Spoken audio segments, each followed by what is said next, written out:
Evening all, Marcus here, back again with another video, back again with another Oculus Go video. Hey Marcus. And this time... Marcus, hey. Put your headset down, look through the headset, go on, look at me. Oh. I'm over here, mate. Hello. There we go. Right, instead of doing a normal video review of some sort of game or app, or some sort of trick and tip that you're so well known for now. Oh, you know.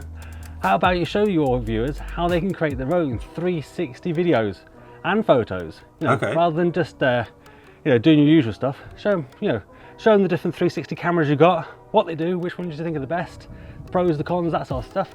And they too can take stuff like this. Yeah, watch it back in the Oculus Go headset. It's good fun doing this.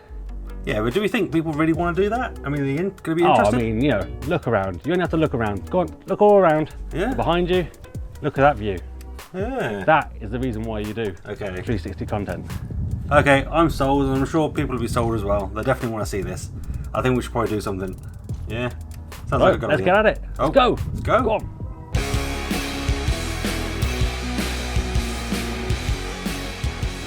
I'll have you know, I almost died getting up that hill to get that shot. That 360 shot is Robinswood Hill in Gloucestershire, UK. Oh, I almost died. So hopefully I get a thumbs up for that one. Before we get into it, quick shout out to David Wood, Joel Del Vale and James Alderson for sticking a few quid in the Remarcus old back pocket kitty. Thanks for those donations, guys. I do really appreciate it. If anyone wants to donate, there is a link below. But you don't have to, no pressure. I enjoy doing the videos, but thanks guys, you're remarkable. So in this video I want to go through some of the sort of 360 cameras and that sort of thing on, how you can create your own 360 videos or photos and that sort of thing, and kind of put my recommendations on sort of thing of what I think is best, kind of from my hands-on experience. Even quite basic this time, but in future videos we can dive a little bit deeper into some of the cameras and settings and all that sort of stuff. But kind of here's my kind of high level. Creating content in 360 can be technically as cheap as free, or you could be paying sort of 100, 200, 300, 400, 600, £5,000 for a 360 camera sort of thing. So it's kind of up to you, and kind of up to you what kind of think about how you're going to use it, what you're going to use it for. I think the Oculus Go is a perfect complement to the 360 cameras because it's so easy to be able to just drag and drop files from the PC, from the 360 cameras onto the Oculus Go, view the files, see if they're okay, and then upload them to YouTube and do what I want with them sort of thing before, committing to them, committing to an upload, because that takes forever.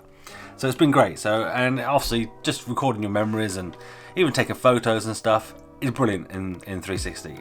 It really does kind of add a certain layer of immersion and sort of memory to it sort of thing, because you can kind of reframe your memory almost and catch things that you didn't see the first time around sort of thing. So it is great. I totally recommend 360 cameras. Your first option, technically free, which would probably be using your mobile phone. So if you've got a mobile phone, double check your camera app. You might have an app that's something like Sphere or 360 or VR or something, and basically you won't have video on it, but you'll have photos. So you take like basically a 360 panorama, and you kind of your camera kind of leads you through, and you kind of take the full 360 all the way around sort of thing, and it creates a 360 sphere. And that's great.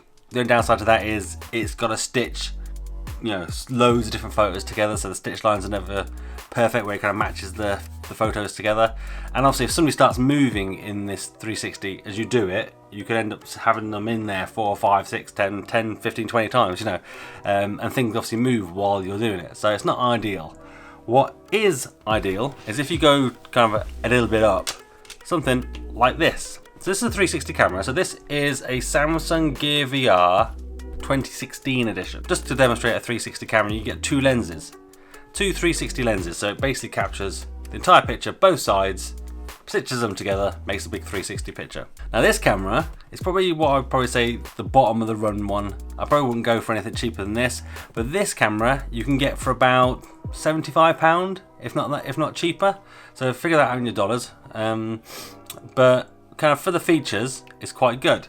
So if I kind of go through, it's got an f-stop of 2.0, which is quite good. So it does work in reasonably well in low light. Its 4K resolution for video is 3840 by 2160 at 24 frames per second. So it's not a full 30 frames per second. It's kind of that cinema 24. You don't notice it too much.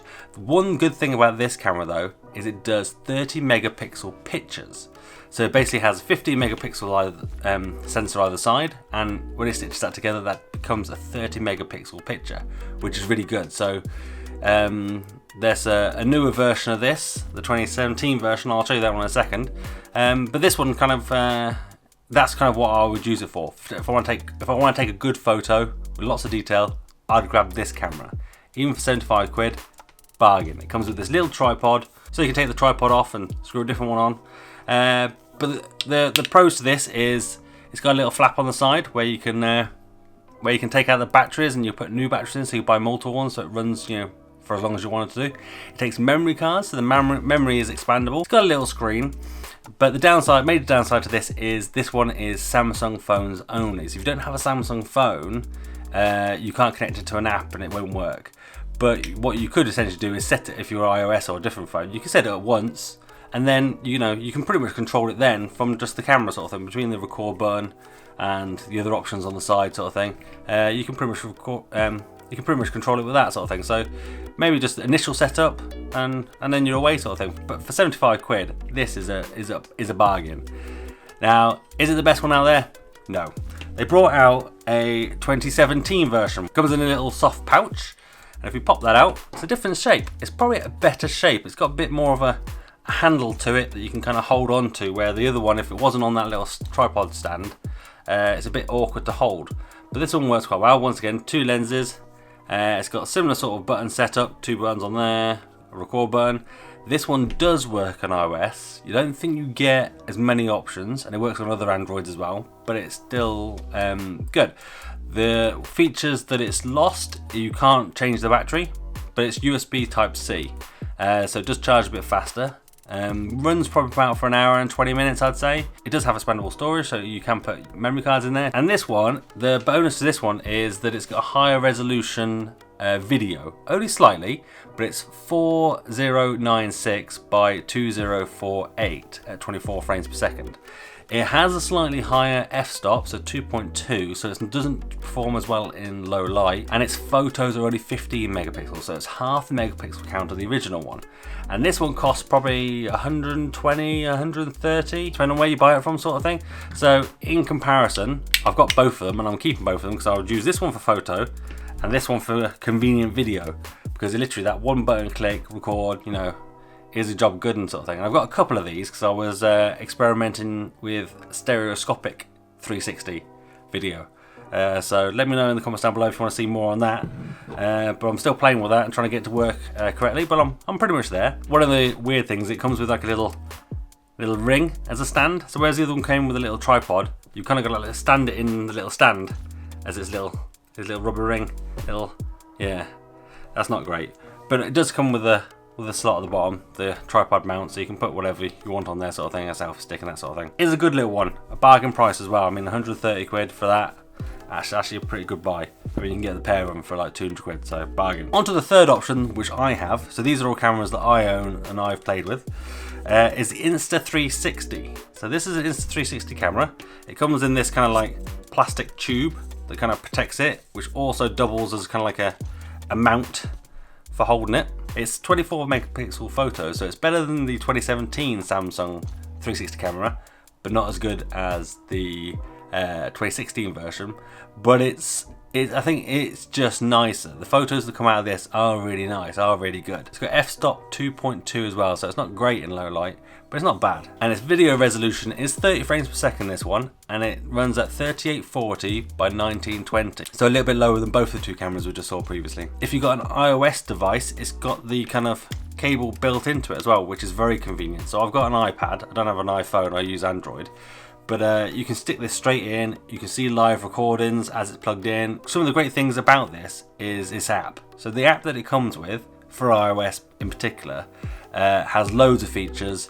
You can like track points, you can create a sort of a 16:9 video and choose track points for it to track onto, and that sort of thing. It can image stabilize, so its app is really good. But The caveat to that is it's not very good on Android. It's a bit buggy on Android, and you have to buy an adapter. So this adapter is like another 20 quid. So this camera is probably like 230. This camera is like 230, £230. So it's a bit more expensive. Well, it's double the price of, or technically triple the price of the first camera. And then you have to buy this for 20 quid if you want to work correctly with Android. So there's a USB Type-C version and a micro USB version you can get. But it is cool. It is very cool. It's got one cool feature, which actually you tie a bit of string onto it. So it's got the little sort of tripod adapter there. You tie a bit of string to it. It's called bullet time, and it goes high frames per second, low quality, but you basically spin it around your head, and then it'll sort of track you in the middle, and it looks kind of like a bullet time type thing. You know, like in Matrix. Good thing as well is it's got a memory card. Also this one, the battery can't be taken out. So you've got to literally charge it via the micro USB, and it lasts for about an hour and 20 minutes. So it's about the same. They all kind of will have to last about the same amount of time. All I would say is it just feels a lot more sort of fragile, and you have to be a bit more careful with it compared to the other cameras sort of thing. Whereas the other two seem a bit more robust. Right, and then we're moving on to probably what is my personal favourite. This one runs in at £350, but it's the Theta V. So the Ricoh Theta V is this camera here, and I did have the older version, the Theta S. That was only high definition in a 360 sphere, so it wasn't great, but now this is 4K. So this runs at 2.0 f-stop, so it's quite good at low light, and it is really good at low light. It is a resolution of 3840 by 1920 at 30 frames per second, so it's the same as the Insta360 one, so same resolution. Its photos are lower resolution. They're only 15 megapixel. That puts it on par with the 2017 360 camera. But it's got like HDR and that sort of thing, and its dynamic range and sort of the way it sort of does things is really good. Even though the photos are probably half the resolution of the first 360 Samsung camera, they still come out looking really good, really sharp. Pros are HDR video, so it does come out, you know, the darks are really dark, the lights are really light, you know, it's got a nice color representation. And I find ease of use is great, sort of the way it's kind of set up, the way it holds, you know, it's the perfect shape. It kind of pulls the lenses away from your hand a little bit when you're kind of using it. You've got the power on, you've got Wi-Fi, it connects via Wi-Fi to the app, and it stitches in camera. If you turn on the option, when it's doing videos and photos, it can actually stitch in camera. And that's one of the things you've got to remember with these cameras, is a lot of them, they have companion apps, and in those apps you have to do the stitching where it puts the two camera lenses together. So if you recorded with one of these cameras and took the photos or the video straight off without doing anything, you'll have two spheres, so it's captured each lens. What it then needs to do is stitch, and this one does it in camera, so it does it as it's recording, which is great. Saves you so much time. It means I can literally drag the files off and put them anywhere, you know, chop it, put it straight into Adobe Premiere and edit it sort of thing. Whereas the other ones, you either have to use the app to stitch, or the standalone software that you can download for your PC or Mac to stitch the stuff together. Downside to this one is that the battery in it isn't replaceable, so you can't take the battery out. You've got to, it's only the battery in there. Once again, lasts about an hour and 20 minutes. You also can't expand the memory, so the memory on this is what you get on this. I think this one is 16 gigabytes, which is a fair amount for 360 videos, but there is an option where if you plug in a USB drive, it automatically dumps the files off to USB. That's not so much of a bad issue really, so it's quite handy that. Another negative is the app is a bit buggy. It constantly crashes. You're trying to update this thing, it crashes over and over again. You have to keep connecting and disconnecting to Wi-Fi, and this thing's Wi-Fi and no Wi-Fi, and it's a bit of a nightmare.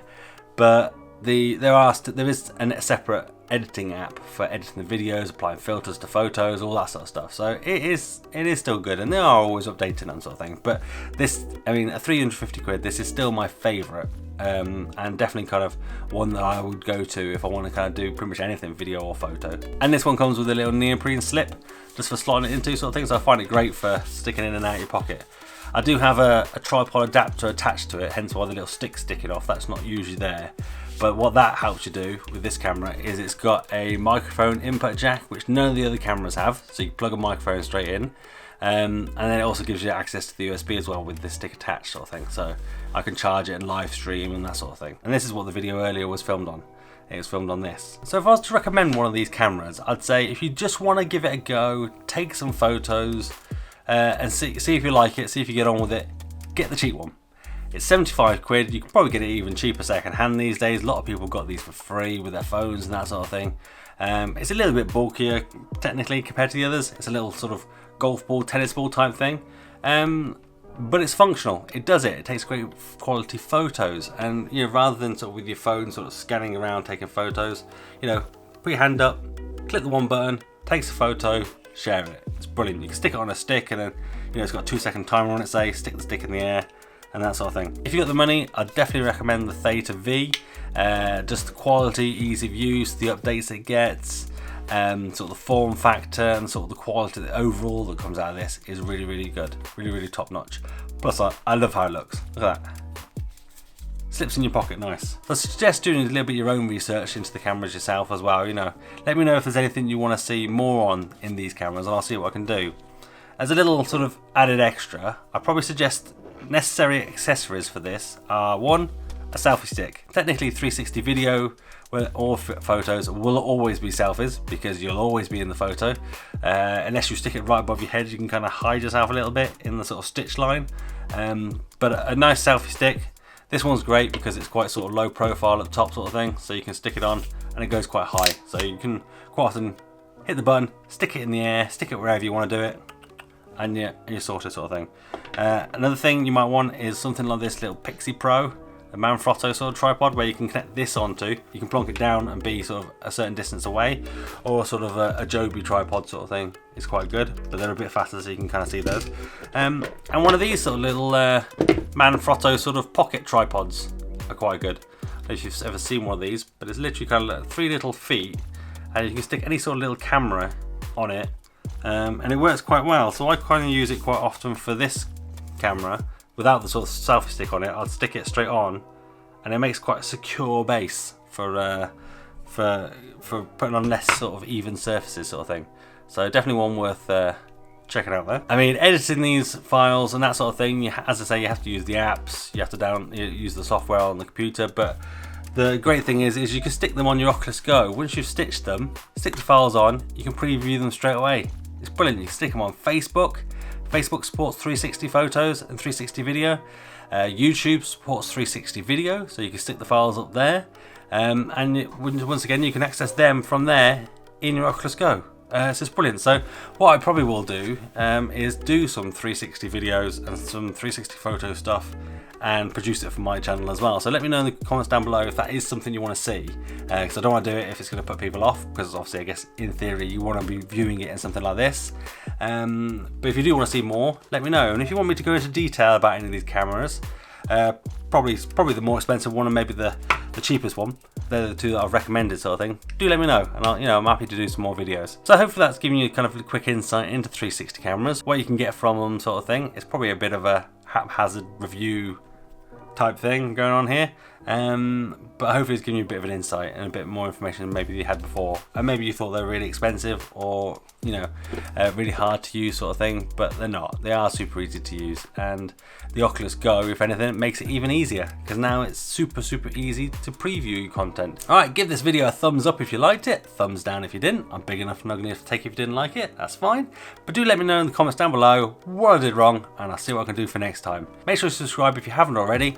We're almost at 600 subs, and it's been crazy. It's been a wild ride the last few weeks, and road to 1,000 I think is the key milestone I need to be looking for now. So thank you if you want to hit that subscribe button. Brilliant, thank you.